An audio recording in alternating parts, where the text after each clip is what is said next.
Hola Master Fam, bienvenido a escuchar una gran conferencia sobre salud integral. Deseamos que las ideas aquí expuestas te ayuden a cumplir con todos tus propósitos. Recuerda que solo depende de ti. Que la disfrutes. Muy buenos días a todos. Bueno, quiero realmente compartir con ustedes las cosas que aprendí en los últimos 3 años.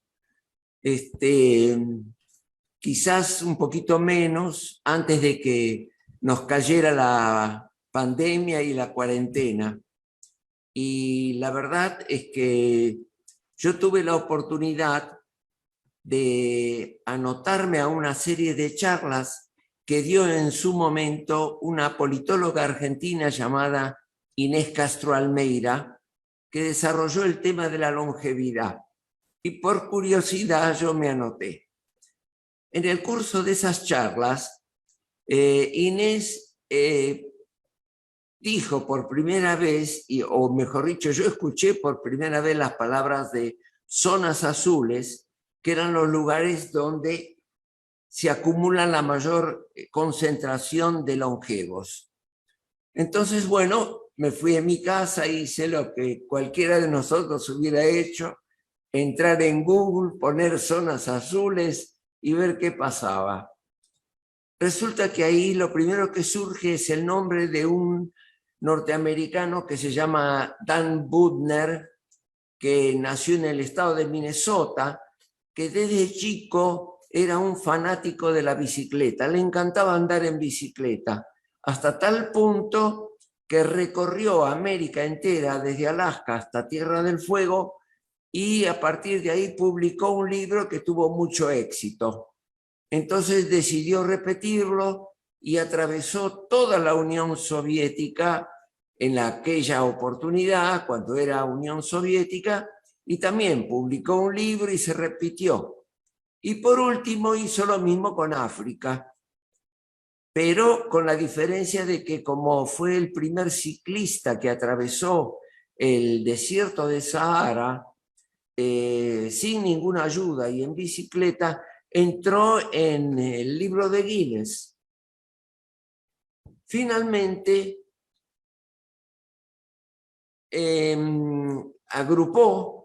creó un grupo de especialistas y le propuso a la National Geographic, porque él había conocido muchísima gente en sus viajes, y le despertó la curiosidad por saber en qué lugares del planeta había más longevos. Entonces integró este equipo que les comento y se puso en contacto con National Geographic, firmaron un contrato y se pusieron a trabajar. Una de las primeras cosas que hicieron fue pegar un mapa mundi en la pared, y resulta que a medida que iban encontrando estos lugares de concentración de longevos, ponían un círculo azul. Y eso dio origen realmente al nombre de zonas azules. Publicó un libro sobre zonas azules que tuvo mucha difusión. En ese momento eran 5 las zonas azules que él ubicó. Una en Nicoya, en la península de Nicoya, que está cerca relativamente de Colombia, donde encontraron longevos. Más al norte, en un lugar que se llama Loma Linda, en Estados Unidos, en el estado de California, que queda un poquito hacia el este de Los Ángeles. Después en Barbaglia, una población de la isla de Cerdeña, en Italia.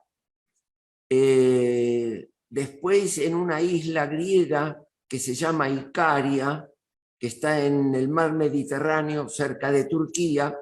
Y finalmente un grupo que terminó siendo el de mayor longevos, de acuerdo a ese libro, que está en Okinawa. Okinawa es un grupo de como 150, 160 islas, en las cuales hay una población en particular que se llama Ojimi y que es la que concentra los mayores longevos. Bien, con esta información yo pensé, bueno, voy a analizar, voy a estudiar los hábitos, las costumbres, es decir, lo que se denomina comúnmente el ecosistema de cada uno de los lugares. ¿Qué es el ecosistema? Está constituido por la historia, por la geografía, por los hábitos, las costumbres, los alimentos, la vida social. Y entonces hice un cuadro, puse el nombre de los 5 lugares, pero después de haber hecho esa pequeña tarea, resulta que descubro que hay un doctor, un médico argentino, Cormillot de apellido, que visitó una localidad en el sur de Ecuador que se llama Vilcabamba. Y resulta que en Vilcabamba tiene una pequeña historia que la pude aprender, que tienen muchos longevos, pero son descendientes de los incas. Resulta que los incas hicieron toda una red de caminos en su momento de mayor esplendor, que fueron los que utilizaron después los españoles para echarlos del Perú, y ellos se refugiaron, ellos eran longevos, eran vegetarianos, tenían una gran variedad de papas, y con eso ellos consiguieron ser longevos. Se refugiaron en Vilcabamba, y entonces ahí crearon toda una colonia de descendientes de longevos. Pero la pequeña historia no termina ahí, porque hace realmente un par de semanas me entero a través de un artículo que publicó Emilio Campanario, que es un economista muy inquieto, muy ágil, y desarrolló un tema sobre también lugares azules, y resulta que hay 2 lugares más. Uno en Caucasia, en una zona del Asia, y otro en una población que se llama Hunza, que empieza con H. Hunza, no sé cómo se pronunciará en el idioma de ellos. Y ahí también hay 2 poblaciones muy longevas. Pude averiguar que Hunza se encuentra entre India y Pakistán, y que ahí realmente la gente llega a vivir 120 grados y tiene una vida totalmente vegetariana en su alimentación. Bueno, con este cuadro yo pensé, bueno, voy a analizar bien cuáles son las características de cada uno de ellos para ver qué puedo utilizar de la experiencia de ellos en mi propia vida. Y entonces llegué a una conclusión que en un principio me desalentó, pero que sirvió después para seguir avanzando. Realmente yo no puedo construir ni construirme un ecosistema como cualquiera de ellos. En Nicoya, por ejemplo, ellos toman una bebida fermentada, que la fermentan en troncos de árboles. Por ahí pasa un río que tiene mucho calcio y fósforo, si digo bien, y fosfatos, con el que desarrollan un maíz, con el que hacen tortitas. En Loma Linda hay una colonia de adventistas del séptimo día, por ejemplo, que practican mucho caminar y que los viernes no hacen absolutamente nada, excepto caminar y dedicarse a ponerse en contacto con la naturaleza. Los italianos toman un vino que se llaman Canonau, que tienen los viñedos que ellos mismos los cultivan y que supone que son los que le dan la posibilidad de vivir, de ser longevos e incluso de tener relaciones sexuales hasta los 80 años. En Icario, bueno, hay una colonia religiosa católica ortodoxa muy importante que por lo general los festejos lo celebran ayunando. Y resulta que el ayuno ayuda mucho a la longevidad. Es uno, en fin, no es el único, es uno de los factores que ayudan. Y finalmente, Okinawa. Bueno, ahí realmente creo que fue el lugar donde pude aprender más cosas. Entonces me di cuenta que tenía que elaborar, es decir, ellos habían conseguido crear una especie de clima de bienestar, cada uno a su manera, que era lo que les permitía acceder de alguna manera a la longevidad. Entonces yo pensé, bueno, tengo que diseñar mi propio plan de bienestar. Entonces, nuevamente agarré un lápiz y un papel y pensé, bueno, separo mis actividades, todas mis actividades, en 5 grupos, las agrupo.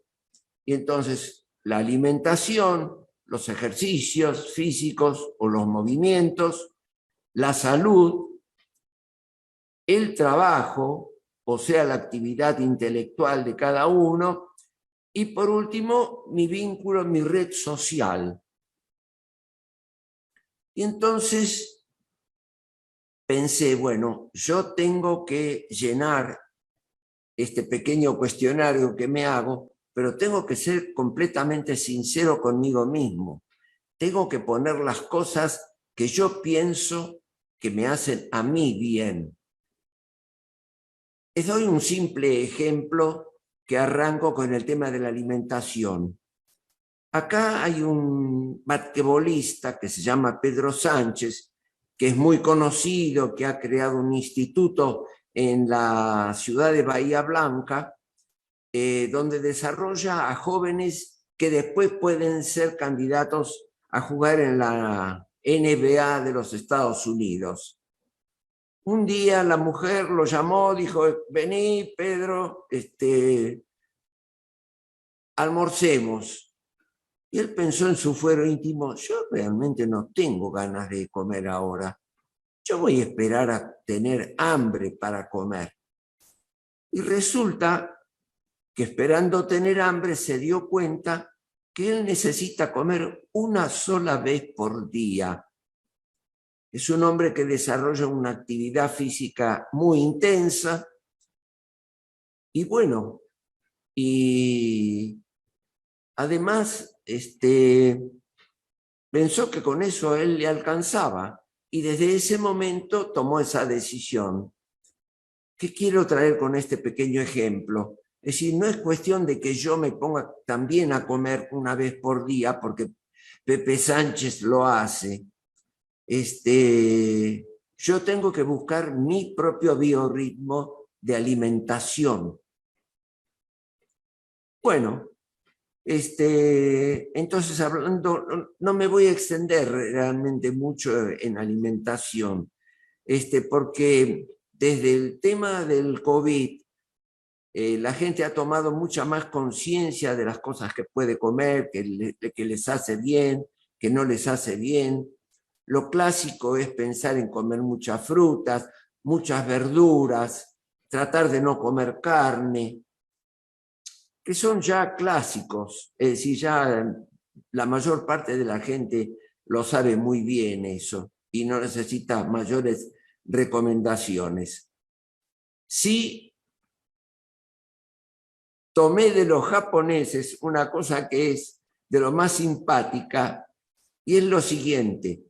Desde la época de Confucio, los japoneses miden, digamos, no es que la midan de alguna manera muy precisa, pero tratan de no levantarse de la mesa sintiéndose llenos. Y entonces, cuando se sientan a comer, dicen 3 palabritas muy simpáticas que son hara hachi bu. Y eso quiere decir que levantarte de la mesa antes que te sientas lleno, porque eso te va a ayudar a tu salud.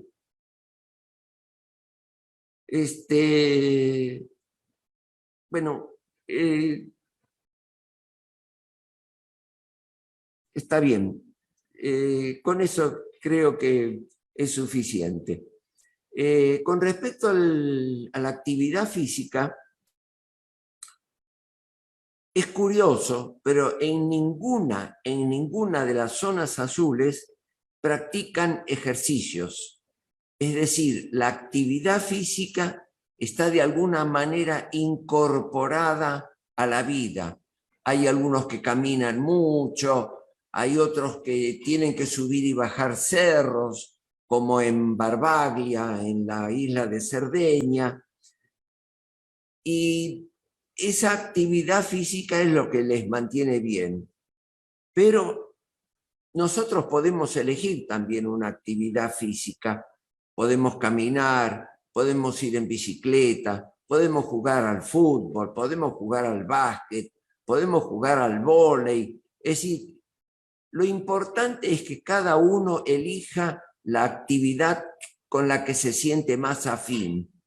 Porque lo que va a terminar haciendo todo esto que les estoy proponiendo es que cada uno se cree su propio clima de bienestar, que es lo que les va a permitir, digamos, vivir bien, con una cierta chance de ser longevos. Porque no depende solamente la longevidad de este factor. En el tema de la salud, yo destacaría 3 cosas en particular: el agua, el sueño y el estrés. El agua es fundamental. Nosotros estamos constituidos básicamente por agua, de manera que tenemos que tratar de tomar la mayor cantidad de agua posible. No vamos a tomar, por ejemplo, 4 litros como hace Pepe Sánchez, pero cada uno va a buscar su equilibrio en la cantidad de agua para que su cuerpo esté bien despierto y lúcido. Y hay un dato que es realmente muy, pero muy importante. A medida que pasa el tiempo y uno envejece, o pasan los años, porque no me gusta eso de la palabra de envejecer, uno va tomando menos agua, no se da cuenta. Y resulta que eso afecta el cerebro. Y en los últimos estudios que se han hecho, se ha visto que la falta de agua en el cerebro es uno de los motivos de origen del Alzheimer. De manera que tengámoslo muy en cuenta. Por lo general yo trato de estar todo el día y tener cerca mío una botellita con agua. Aquí está. De manera que voy tomando sorbos de agua continuamente. Y bien, y de esa manera lo cumplo. Otra es el sueño. El sueño es muy importante. Hay que tratar de dormir no menos de 8 horas, porque se ha descubierto que el sueño no solamente descansa físicamente al cuerpo, sino que además ayuda a procesar todas las experiencias que uno ha vivido a lo largo del día. Y es una forma de ir filtrando la experiencia que uno tiene. Y lo último de salud y más importante es el estrés. Nosotros tenemos aquí en Argentina un médico que se llama López Rossetti, que realmente es un genio el tipo, es muy, pero muy capaz, y descubrió, llegó a la conclusión, es jefe de un hospital en San Isidro, que es uno de los alrededores de Buenos Aires, y descubrió que el estrés es finalmente el origen del 80 al 85% de las enfermedades. Quiere decir que una cosa que tenemos que tener nosotros muy, pero muy en cuenta es el estrés. El estrés es un mecanismo que tiene el cuerpo para defenderse de situaciones frustrantes, que a uno no le gustan, desagradables. Pero bueno, funciona. Uno puede estar en una reunión, en un concierto, no sé, en cualquier lugar donde a lo mejor no se siente cómodo. Y entonces el estrés le trae un cierto nivel de disgusto. El problema es cuando el estrés se vuelve crónico. Por ejemplo, yo necesito realmente ganar plata y supongamos que hay un banco que me ofrece el trabajo de ser cajero y bueno, me pagan muy, muy bien. A mí en el fondo no me gusta ser cajero, pero me pagan muy bien. Entonces yo acepto. Y entonces estoy trabajando con un cierto nivel de estrés pequeño, pero que se prolonga durante años, porque mientras yo sea cajero, eso me trae en el fondo de mi alma un disgusto. Y eso de alguna manera el cuerpo en algún momento me va a pasar la factura. Voy a empezar a sentirme más nervioso, voy a fumar más, voy a tener tics, me va a empezar a fallar un poco el hígado o el riñón o cualquier... Es decir, cada uno tiene su talón de Aquiles fisiológico. Así que tenemos que combatir el estrés, pero tenemos herramientas para defendernos. Y la más accesible, la que es incluso gratis y fácil de poder practicar, es la meditación. Es decir, meditar es una cosa que se puede aprender fácilmente y que trae muchos beneficios. Ahora, eso sí, no esperen meditar 2 o 3 días y pensar que con eso lo arreglan. Meditar es entrar en un proceso que uno empieza a sentir los efectos, digamos, a partir de un mes, una cosa así. Pero que si uno lo mantiene y tiene la convicción de la conveniencia de eso, fenómeno, lo va a ayudar. También el mindfulness, no sé si ustedes lo escucharon nombrar, está el yoga. Bueno, hay un montón de cosas. En el peor de los casos, si uno con eso no le alcanza, tiene pildoritas, y si la situación es un poquito ya más delicada y grave, bueno, es un problema de terapia. Pero tengamos presente que el estrés no. Finalmente, y yo eso lo aprendí, lo tomé, mejor dicho, de los japoneses, que en eso tienen una cultura milenaria con una sabiduría sorprendente y es todo lo relacionado con el trabajo y la red social. Los japoneses tienen una palabrita muy linda que es ikigai, que la traducción más sencilla, más simple, es proyecto. Es decir, uno tiene que tener proyectos en la vida que son proyectos que le gustan lograr y que eso le permite vivir bien. Pero el Ikigai es un proyecto que tiene que cumplir 4 condiciones fundamentales, sin los cuales no es un Ikigai. Primero tiene que ser algo que sea lo que más nos guste hacer en la vida. Y es una cosa que los mismos japoneses sugieren, que uno lo tiene que buscar dentro de uno. Es decir, ser lo que uno está dispuesto. Acá hay, en la Argentina tenemos un pequeño rey del rap, que es un joven de 20 años. Y él que ha logrado un éxito así exponencial, que tiene así un montón, millones de seguidores, y él confiesa que él siente que nació para hacer el rap. Eso es un Ikigai, algo que uno sienta realmente que es para lo que nació. Segundo, nos tenemos que capacitar para eso. Tercero, tenemos que ganar plata con eso para vivir. Y cuarto, tiene que mejorar la vida de nuestros congéneres de alguna manera. Tiene que tener un fin social. Eso es un Ikigai. Y los japoneses, que no son tontos, han descubierto una pequeña manera muy simpática de acordarse todos los días que tienen un Ikigai. y han adoptado un muñequito que se llama Daruma. ¿Qué es el Daruma? Es un muñequito que es un símbolo de Bodhidharma, que fue el creador del budismo Zen, y que dice la leyenda que él se fue a una cueva en la montaña y estuvo meditando sin moverse durante 9 años, y eso fue el origen por el cual él perdió los brazos y las piernas.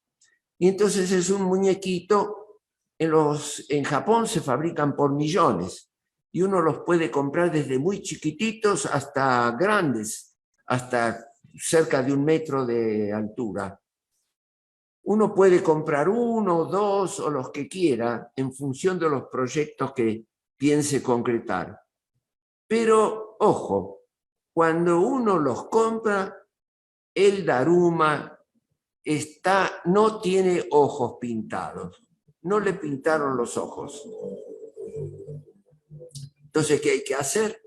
Elegir un Ikigai, pintarle el ojo izquierdo del Daruma y ponerlo en un lugar de la casa por donde uno pase prácticamente todos los días, porque la sorpresa de ver una imagen de una cara que tiene un solo ojo siempre impacta, y eso les hace acordar a ellos que tienen un Ikigai por cumplir.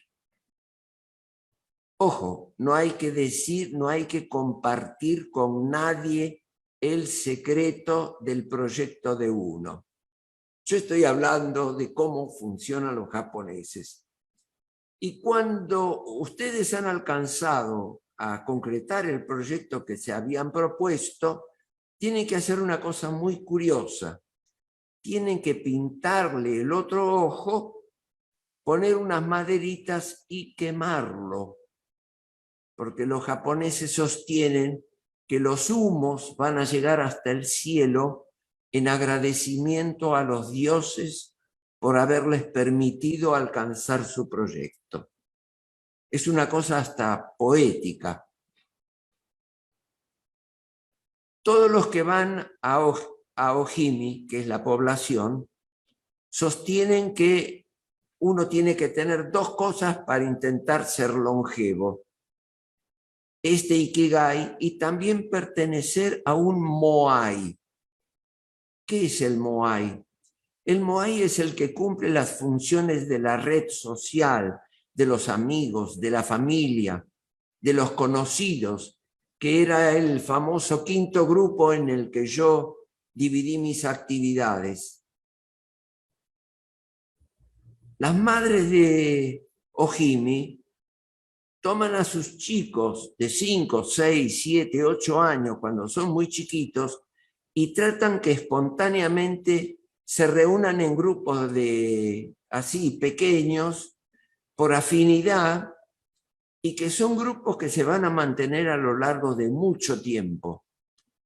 Hay moais que tienen décadas de vida, pero el moai es una amistad con unas características muy especiales.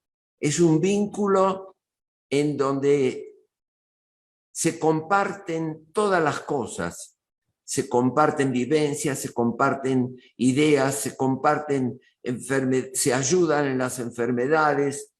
El Moai no tiene tampoco un único proyecto común, sino que entre ellos se ayudan a que cada uno cumpla o alcance con su proyecto.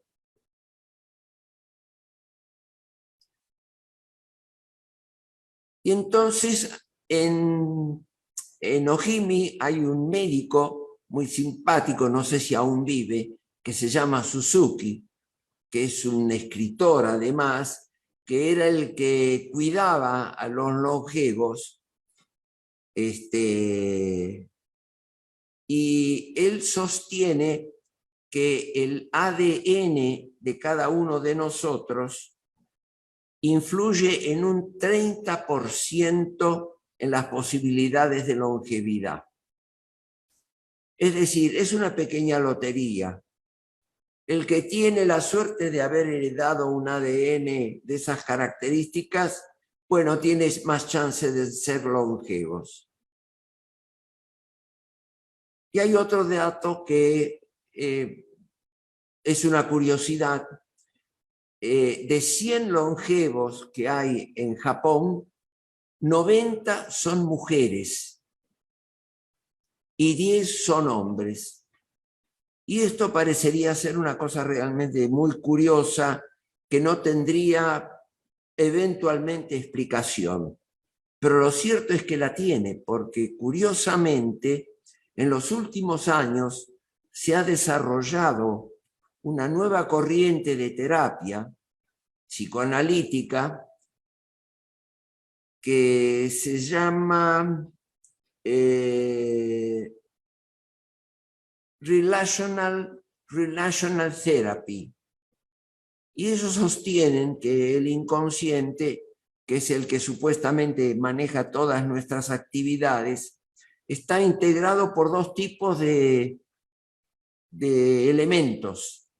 Uno son todas las cosas que nosotros vivimos a lo largo de los días.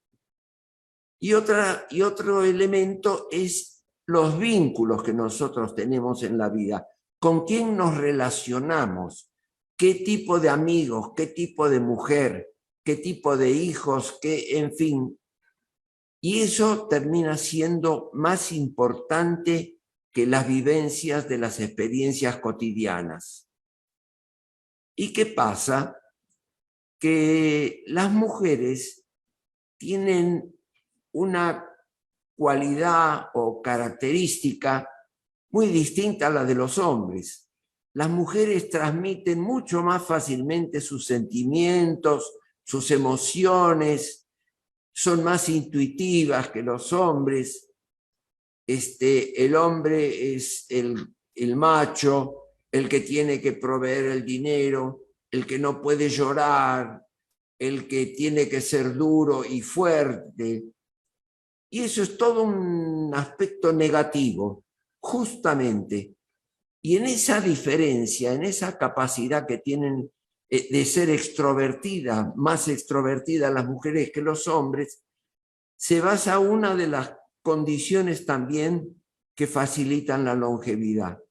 Y eso es lo que explicaría que de 100 longevos, 90 sean mujeres y solo 10 hombres. Todas estas actividades, disculpen, mire el reloj, todas estas actividades implican de alguna manera cambiar hábitos.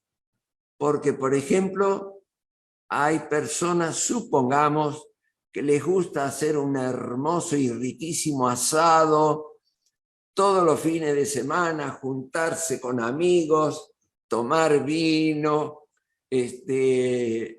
no sé, ponerse contentos.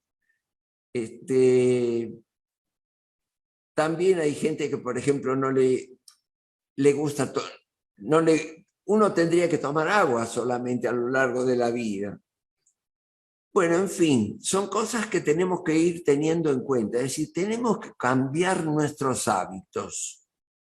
Hábitos, por eso, de actividad, de alimentación, de estrés, de un montón de cosas. Entonces, ahí sí yo tengo que ser muy franco con ustedes, no es fácil cambiar los hábitos. Los hábitos cuestan mucho trabajo cambiarlos.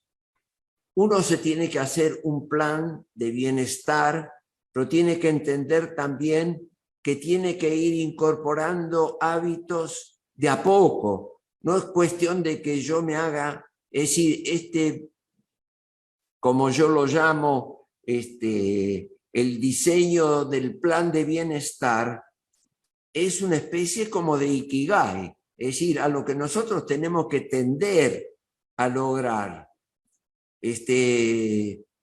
Yo diría que lo mejor es ir cambiando un hábito por vez o 2 hábitos si están de alguna manera vinculados, pero no es una tarea fácil. Es una cosa que hay que tener la convicción de que todo esto ayuda a crear ese clima de bienestar, porque si nosotros vamos corrigiendo todos estos aspectos que estamos comentando, es como si nosotros nos creáramos nuestro propio clima de bienestar. Yo hago cosas que me gustan, trabajo en algo que me gusta. Por ejemplo, es un clásico, pero Butner, que fue el que encontró las zonas azules, sostiene que el que es gordo o el que tiene 4 amigos gordos es muy probable que también sea gordo. Es decir, uno siempre se rodea con personas símiles y entonces hay que tratar de, por ejemplo, de rodearse de gente que no sean factores negativos, ¿sí? En la vida de uno. Y hay que tener el coraje, en tal caso, o la convicción de alejarse de esas personas y acercarse a personas que a uno le signifiquen una actitud positiva. Hay muchos que dicen energía positiva, energía negativa. Hay gente que tiene esas características, que hay que comprender que siempre es en relación a uno, porque una persona puede tener una relación negativa hacia uno, pero hacia otros no. Y entonces, bueno, tenemos que trabajar, tenemos que esforzarnos hasta poder. Esa es mi propuesta, ese es mi. Eso es lo que aprendí en los últimos 3 años, a partir de estas charlas de Inés que dio sobre longevidad. Y también tenemos que tener en cuenta, por último, que nosotros también tenemos factores que se oponen a todo este cambio, ¿sí? Y básicamente yo mencionaría 3, que creo que son los que vale la pena exponer. El primero es el error. Hay una especie de miedo, es miedo a equivocarse.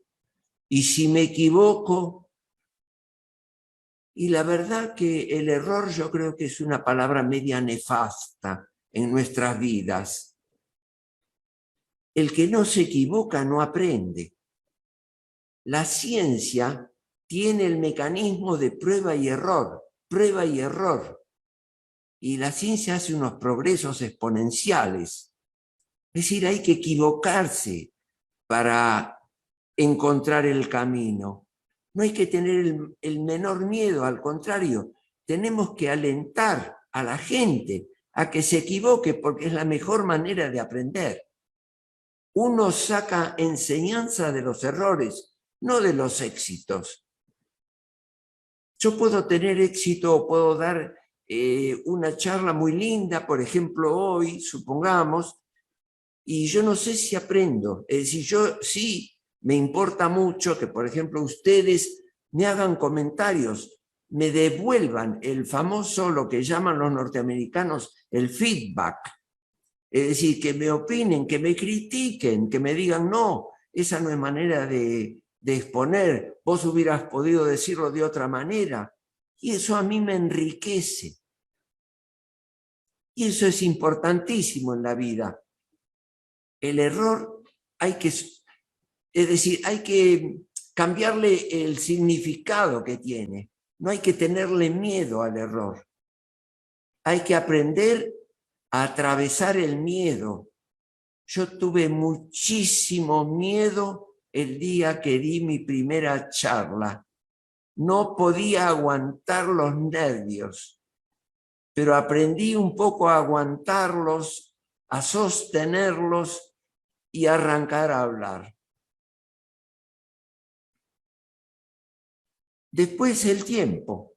No, la verdad que yo estoy ocupadísimo tengo mucho tiempo. Yo les traigo, por ejemplo, un libro con las obras completas de García Márquez. Y le digo, mira, tomá, léetelo, vas a ver qué lindo, qué bárbaro. No, mira, no tengo tiempo, mira ese libro, fíjate, tiene como 7, 8 centímetros, debe tener como 800 páginas, no tengo tiempo.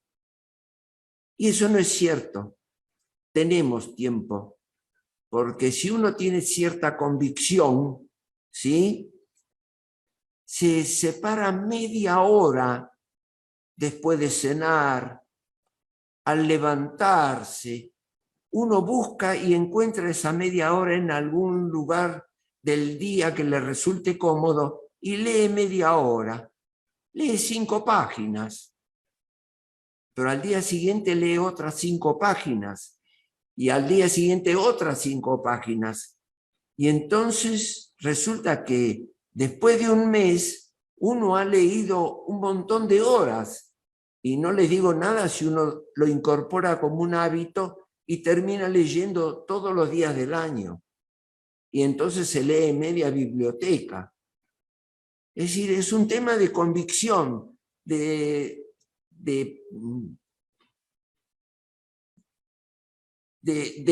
tener la constancia, ¿sí?, de ser fiel a las decisiones y no abandonarlas.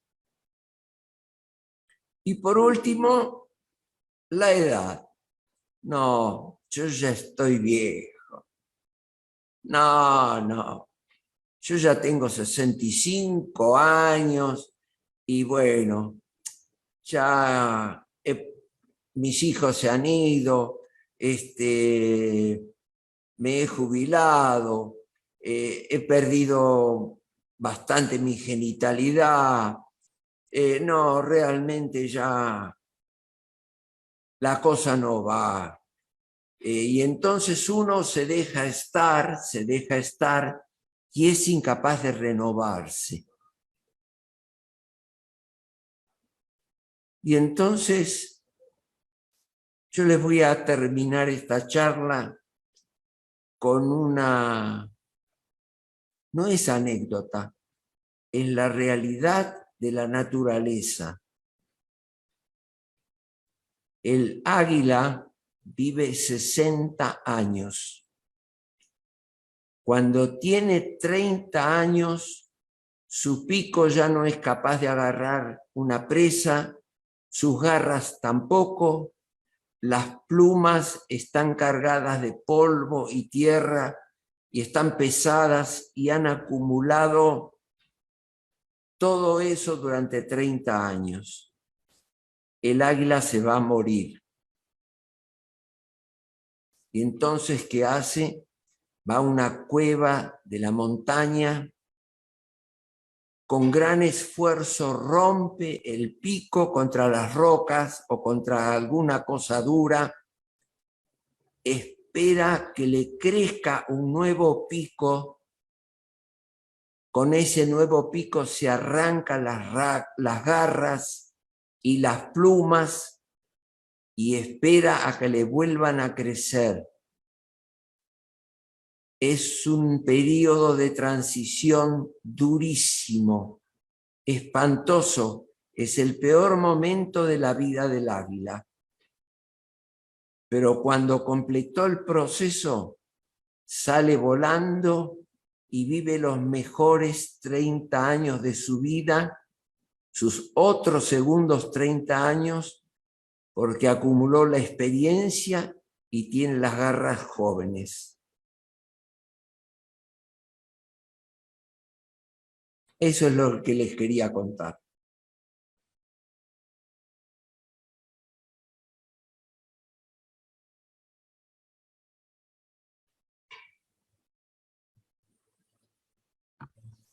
Qué muy buena historia. Señor Alberto, la verdad ha sido una experiencia excelente. Creo que tenemos mucho que aprender de esos hábitos que nos ha compartido aquí al día de hoy. Como dice usted, tenemos que crear nuestro propio ambiente de bienestar, nuestro propio plan de bienestar. y a través de desarrollar estas habilidades o estos hábitos que usted nos ha dicho, creo que podemos por lo menos darle un mejor bienestar a nuestras vidas. Mil gracias por compartirnos su experiencia, su investigación y conocimientos al respecto. Y de verdad espero volverlo a tener aquí en la Top Masterclass, a que nos comparta información de valor sobre su vida y sobre las cosas maravillosas que pueda compartirnos con nosotros. Gracias a todos los que tengan la cámara abierta. Abran las cámaras, por favor, todos. Vamos a darle un fuerte aplauso. Sí, me encantaría verlos a todos en lo posible, todos aquellos que dispongan de... Creo que ahí están las cámaras abiertas. Excelente, todo el mundo lo está agradeciendo. Muy buena reflexión, gracias, que escriben en el chat. Excelente, sin palabras, excelente mentoría, mil gracias. De verdad, es todo un honor tenerlo aquí el día de hoy. Espero que pues pronto podamos volverlo a ver. Y bueno, como siempre aquí en la Top Masterclass, trayendo personas de valor para que podamos crecer juntos. Comparte este video. Ya, Dani, si nos puedes colocar las redes sociales de la Top, cojan el link de Facebook y lleven esta información a muchas más personas. Vamos a hacer que la vida de las personas mejoren y que sea mucho mejor. Gracias a estos consejos que nos dio el señor Alberto el día de hoy. Y especialmente en Facebook pueden revisualizar, pueden volver a escribir, pueden prestar atención y compartir esta gran información de valor. No se pierdan mañana una clase de liderazgo aquí en la Top Masterclass, en este mismo canal, en este mismo espacio, y por Facebook todas las veces que quieran. Bendiciones. Bueno, perdón. Claro. Pido solamente un minuto más, dos minutos. Con mucho gusto. En primer lugar, quiero agradecer a todos los que han compartido mi charla. Me encantaría que, si pueden ayudarme a enriquecerla de alguna manera, yo estoy muy abierto a cualquier sugerencia, en primer lugar. En segundo, quiero agradecer muchísimo a Top Masterclass, que me dio la posibilidad de exponer mis ideas para que les lleguen a ustedes. Y permítanme que en tercer lugar agradezca a mi amigo Jairo, que fue el que tuvo la idea de originar esta charla. Muchísimas gracias. Yo me siento muy enriquecido y muy contento de poder haberlas llevado a cabo. Gracias, Master Fan, por llegar al final de esta gran conferencia que estamos seguros te va a traer gran valor para toda tu vida. Esperamos que lo pongas en práctica y de esta manera poder avanzar decididamente en esos proyectos y metas que tienes destinados para ti. Te invitamos a que nos sigas en todas nuestras redes sociales. Aparecemos como Top Masterclass. Allí vas a poder encontrar información de gran valor para ti. Muchísimas gracias por siempre preferirnos. Nosotros somos Top Masterclass.